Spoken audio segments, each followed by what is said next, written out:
പറക്കാനും പറത്താനുമുള്ള മനുഷ്യന്റെ ആഗ്രഹം ഇന്നോ ഇന്നലെയോ തുടങ്ങിയതല്ല. അതുകൊണ്ട് തന്നെ പല കൂട്ടുകാർക്കും അവരുടെ കരിയറുമായി ബന്ധപ്പെട്ട് മുന്നോട്ട് നോക്കുമ്പോൾ ടു ബിക്കം എ പൈലറ്റ് എന്ന കാര്യം one of the main course of action ആണ്. സോ ഈ എപ്പിസോഡിൽ ഞാൻ മനസ്സിലാക്കാൻ പോകുന്നത് ഈ കാര്യം തന്നെയാണ്, how to become a pilot എന്നുള്ള കാര്യം. 5 കാര്യങ്ങൾ ടോപ്പിക്കിൽ കൂടി നമുക്ക് ഈ കാര്യം മനസ്സിലാക്കാം. സോ ഫ്രണ്ട്സ്, നേരത്തെ പറഞ്ഞതുപോലെ 5 ലെയേഴ്സിലായിട്ടാണ് നമുക്ക് ഈ കാര്യം മനസ്സിലാക്കാനുള്ളത്, ഹൗ ടു ബിക്കം പൈലറ്റ് എന്നുള്ള കാര്യം. സോ ആദ്യത്തേത് obviously it's about your academics. നിങ്ങളുടെ ഫണ്ടമെന്റൽസ് സ്ട്രോങ് ആക്കുക എന്നുള്ളതും ബേസിക്സ് ക്ലിയർ ആക്കുക എന്നുള്ളതും നിങ്ങളുടെ ടെക്നിക്കൽ നോളജിന്റെ തുടക്കം, മാത്തമാറ്റിക്സ് കണക്കിലുള്ള താല്പര്യവും ഫിസിക്സ് ഭൗതിക ശാസ്ത്രത്തിൽ നിങ്ങൾക്കുള്ള അറിവിൽ കൂടിയാണ്. രണ്ടാമതായിട്ടുള്ളത് നിങ്ങളുടെ സ്കിൽസുമായി ബന്ധപ്പെട്ടിട്ടാണ്. സോഫ്റ്റ് സ്കിൽസ്, ട്രാൻസ്ഫറബിൾ സ്കിൽസ് എന്നൊക്കെ നമുക്ക് ഹൈലൈറ്റ് ചെയ്യാൻ പറ്റുന്ന ഈ സ്കിൽസ് ഏതൊക്കെയെന്ന് അറിഞ്ഞിരിക്കുക. ആദ്യത്തേത് കമ്മ്യൂണിക്കേഷൻ സ്കില്ലാണ്. Obviously you need to know how to communicate properly and effectively. രണ്ടാമത്തേത് ടീം വർക്കാണ്. മൂന്നാമത്തേത് ഡെസിഷൻ മേക്കിംഗ്, ഒരു തീരുമാനം എടുക്കാനുള്ള കഴിവും. നാലാമത്തേത് പ്രോബ്ലം സോൾവിങ് എന്നുള്ള കാര്യവുമാണ്. നമുക്കറിയാം പൈലറ്റ്സ് എന്നുള്ളത് വെരി ഹൈ ആൾട്ടിറ്റ്യൂഡ്, ആകാശത്തിൽ പറക്കുമ്പോൾ പല സിറ്റുവേഷൻസും സെനാരിയോസും വരും. അപ്പോൾ ഈ പറഞ്ഞ 4 കാര്യങ്ങളും എഫക്റ്റീവായി നിങ്ങൾക്ക് ഇംപ്ലിമെന്റ് ചെയ്യാൻ പറ്റുകയാണെങ്കിൽ obviously that will make you a better pilot. ഇനി മൂന്നാമത്തെ കാര്യം എന്നുള്ളത് എലിജിബിലിറ്റി ക്രൈറ്റീരിയയുമായി ബന്ധപ്പെട്ടിട്ടാണ്. Directorate general of civil aviation DGCA guidelines ആണ് തീർച്ചയായിട്ടും ഇവിടെ പാലിക്കപ്പെടേണ്ടത്. 2 കാര്യവുമായി ബന്ധപ്പെട്ടിട്ടാണ് എലിജിബിലിറ്റി വരുന്നത്. ആദ്യത്തേത് ഏജ് ആണ്. 17 വയസ്സ് 17 ഏജ് എന്നുള്ളത് ഒരു മൈൽ സ്റ്റോൺ ആണ് to get student pilot licence, SPL എന്ന് പറയും. 18 വയസ്സ് എന്നുള്ളത് പ്രൈവറ്റ് പൈലറ്റ് ലൈസൻസ് PPL നിങ്ങൾക്ക് നേടാനുള്ള എലിജിബിലിറ്റിയാണ്. 20 വയസ്സ് എന്നുള്ളത് കൊമേഴ്ഷ്യൽ പൈലറ്റ് ലൈസൻസ് ലഭിക്കാനുള്ള മിനിമം ഏജ് ആണ്.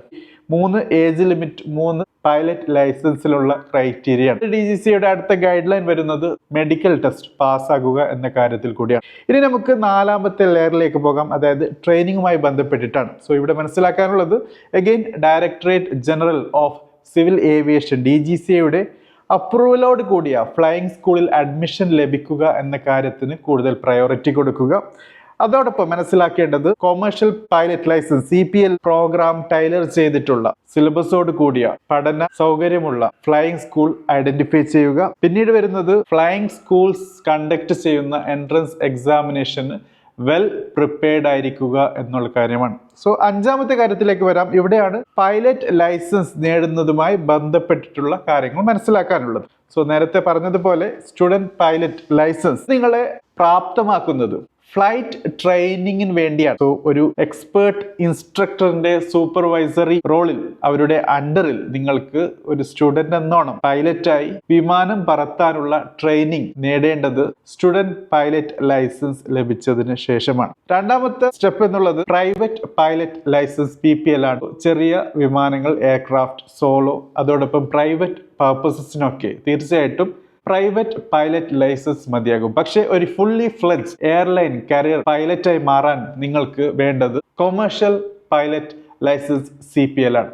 സോ ഈ 3 ലെവലിൽ കടന്നു പോകുന്നതിൽ കൂടി നിങ്ങൾ തീർച്ചയായിട്ടും ഒരു ഫുള്ളി ഫ്ലെഡ്ജ് പൈലറ്റായി മാറുന്നു എന്നുള്ളതാണ്. ഒബ്വിയസ്ലി ഈ ഒരു എപ്പിസോഡിൽ വളരെ ബ്രീഫായിട്ടാണ് പൈലറ്റ് എങ്ങനെയാകുന്നു എന്ന കാര്യവുമായി ബന്ധപ്പെട്ട് നമുക്ക് മനസ്സിലാക്കാനുള്ളത്. സോ അഡീഷണൽ ടിപ്സ് കൂടിയുണ്ട്. 3 കാര്യങ്ങൾ. ആദ്യത്തേത് ഏവിയേഷൻ ക്ലബിൽ അഡ്മിഷൻ നേടുക, ജോയിൻ ചെയ്യുക. ഇത് നിങ്ങളെ പ്രാപ്തമാക്കുന്നത് നിങ്ങൾക്ക് ഏവിയേഷൻ ഫീൽഡിൽ എക്സ്പോഷർ ലഭിക്കാനും നിങ്ങൾക്ക് ആവശ്യമായ നെറ്റ്വർക്കിംഗ് ബിൽഡ് ചെയ്യാനും ഒബ്വിയസ്ലി നിങ്ങളുടെ കരിയർ മുന്നോട്ട് പോകാൻ ഈ 2 കാര്യവും നിർബന്ധമാണ്.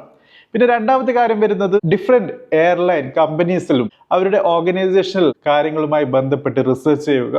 സ്പെസിഫിക് റിക്വയർമെന്റ്സ് എന്തൊക്കെയെന്ന് മനസ്സിലാക്കുക. ഫേമിൽ നിന്ന് വേറൊരു ഫേമിലേക്ക് മാറുമ്പോൾ ഈ ഇൻഫർമേഷൻ നിങ്ങളെ ഹെൽപ്പ് ചെയ്യും. 3ാമത്തെ കാര്യം ഒബ്വിയസ്ലി ഒരിക്കലും മറന്നുകൂടാത്ത കാര്യമാണ് നിങ്ങളുടെ ഫിസിക്കൽ ഫിറ്റ്നസ്സുമായി ബന്ധപ്പെട്ടിട്ടുള്ള കാര്യം. ഹൈ ആൾട്ടിറ്റ്യൂഡ് ഫ്ലൈറ്റിന്റെ സമയത്തൊക്കെ നിങ്ങളുടെ ആരോഗ്യനില എന്നുള്ളത് വളരെ ക്രിട്ടിക്കലാണ്. സോ ഇത് മെയിൻറ്റെയിൻ ചെയ്യുക എന്നുള്ളതും ഒരു പൈലറ്റ് ആയ ഒരാൾക്കും പൈലറ്റ് ആകാൻ ആഗ്രഹിക്കുന്ന ഒരാൾക്കും ഒരുപോലെ ഇമ്പോർട്ടൻ്റ് ആയ കാര്യമാണ്. കൂടുതൽ കാര്യങ്ങളുണ്ടെങ്കിൽ, ചോദ്യങ്ങളുണ്ടെങ്കിൽ ചോദിക്കുക. വളരെ സ്പെസിഫിക് ആയി നിങ്ങൾക്ക് പൈലറ്റ് ആകാൻ ഏതൊക്കെ കോളേജുകളാണ്, ഏതൊക്കെ രീതിയിലുള്ള എഡ്യൂക്കേഷൻ പാസ് ആണ് ഫോളോ ചെയ്യേണ്ടത് എന്നൊക്കെയുള്ള കാര്യങ്ങൾ അറിയാൻ താല്പര്യമുണ്ടെങ്കിൽ മെൻഷൻ ചെയ്യുക in comment box. Thank you for watching. Have A great day.